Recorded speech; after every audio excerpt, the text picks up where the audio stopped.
Assalamualaikum warahmatullahi wabarakatuh.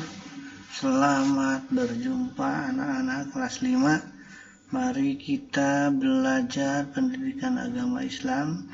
Kali ini pelajaran yang pertama atau tema yang ke-1 di kelas 5 ini semester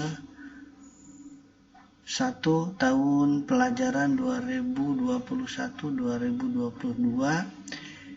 Ini yang kalian harus ketahui, daftar isi semester 1 ini pelajaran yang ke-1 atau yang pertama mengaji surah Atin. Pelajaran yang kedua mengenal nama Allah dan kitabnya. Pelajaran ketiga siap menjadi anak soleh. Pelajaran keempat bulan Ramadan penuh hikmah. Pelajaran kelima Rasulullah idolaku. Nah, kali ini kita diawali dengan pelajaran yang pertama, yaitu mengaji surat Atin. Manusia adalah makhluk Allah yang paling mulia. Allah menciptakannya dengan bentuk jasmani yang indah. Allah juga membekali manusia dengan akal dan pikiran agar mereka dapat menggunakannya untuk kebaikan. Jika ada manusia yang menggunakan akalnya untuk kejahatan, ia akan menjadi manusia yang hina. Apapun bentuk jasmani kita, sudah seharusnya kita syukuri. Anggota tubuh pemberian Allah ini hendaknya kita gunakan untuk kebaikan. Apalagi kita sudah diberi akal pikiran yang dapat membedakan mana yang baik dan mana yang buruk. Isi materi yang kita pelajari kali ini yang bagian A membaca surah Atin, yang bagian B-nya menghafal surah Atin, yang bagian C-nya menulis surah Atin, yang bagian D-nya makna kandungan surah Atin. Nah, sekarang kita bahas membaca surah Atin. Surah Atin termasuk dalam kelompok surah Makkiyah, yaitu termasuk surat Makkiyah yang dinamakan yaitu surat yang diturunkannya di Mekah. Itu surat yang diwahyukan Allah sebelum Nabi Muhammad SAW hijrah. Surat Atin terletak pada juz ke-30 dan merupakan surah yang ke-95. Surah ini terdiri atas 8 ayat. Sebelum membacanya, terlebih dahulu kita membaca ta'awudz dan basmalah. A'udzu billahi minasyaitonir rajim. Bismillahirrahmanirrahim. Kita dengarkan ini.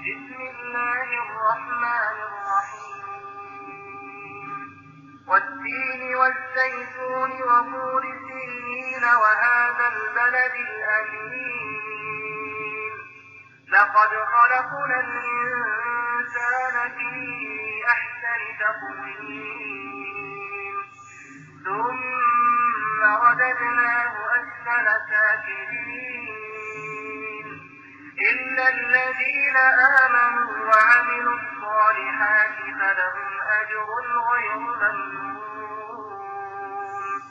فما يكذبك بعد بالدين أليس الله بأحكم الحاكمين.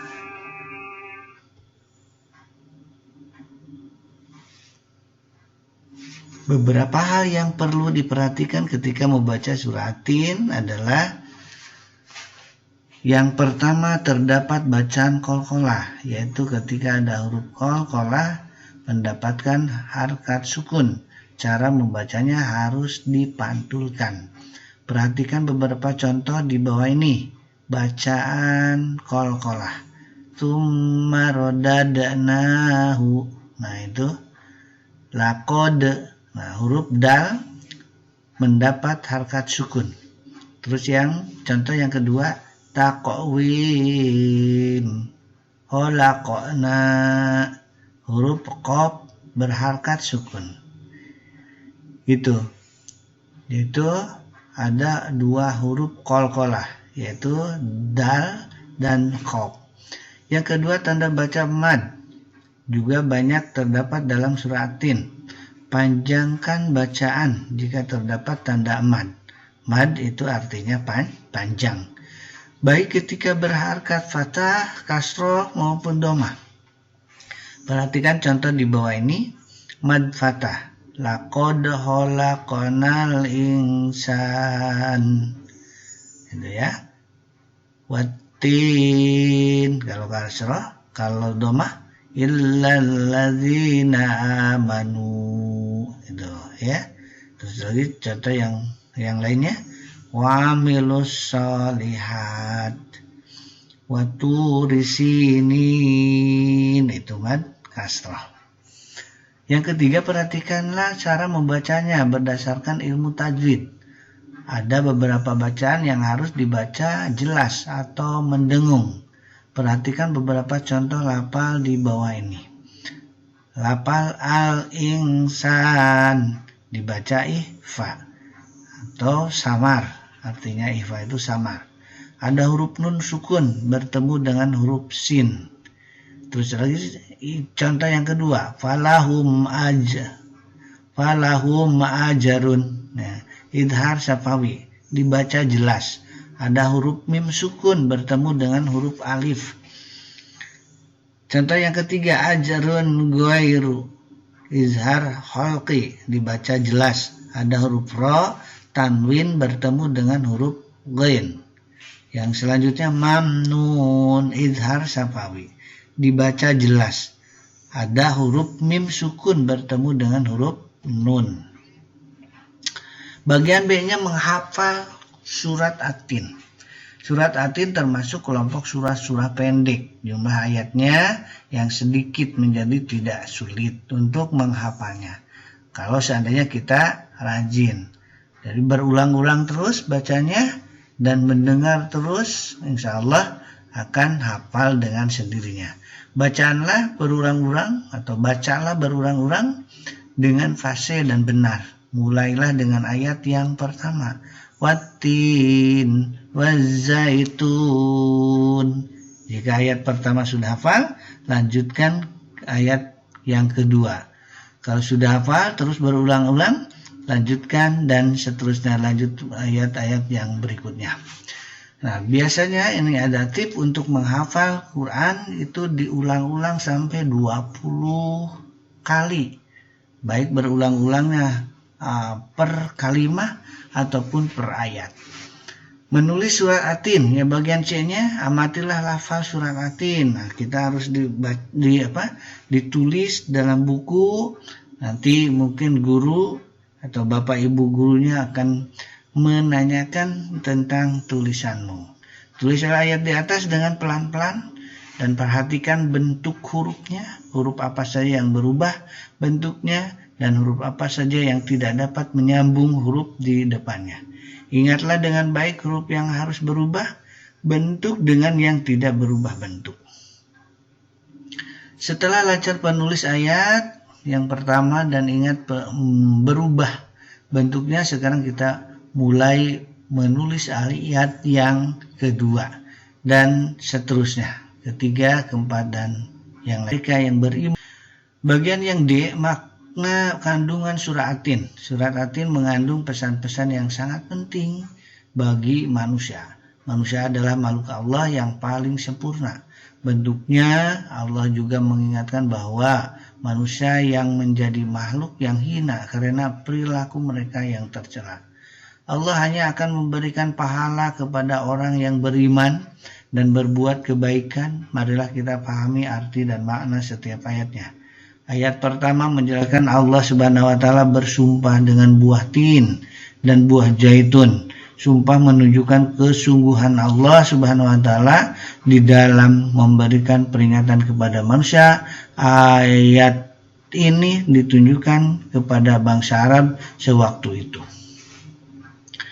Ayat kedua juga merupakan sumpah Allah Subhanahu wa taala yang menggunakan nama gunung, yaitu Gunung Sinai. Gunung Sinai adalah tempat ketika Nabi Musa alaihissalam mendapatkan wahyu dari Allah berupa kitab Taurat. Ayat ketiga juga masih menunjukkan sumpah Allah Subhanahu wa taala yang menggunakan nama kota Mekah yang dijamin keamanannya. Kota Mekah adalah kota yang kota yang mulia karena sebagai kota kelahiran Nabi Muhammad SAW dan tempat Ka'bah atau Baitullah.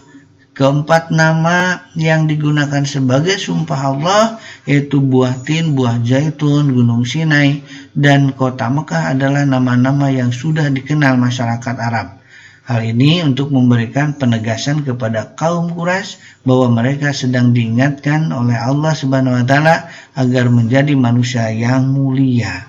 Ayat keempat menerangkan bahwa manusia diciptakan oleh Allah dengan bentuk yang sempurna. Melalui ayat ini Allah mengingatkan kepada manusia agar senantiasa bersyukur kepada Allah. Bentuk tubuh yang sempurna harus disyukuri dengan cara menggunakannya untuk kebaikan.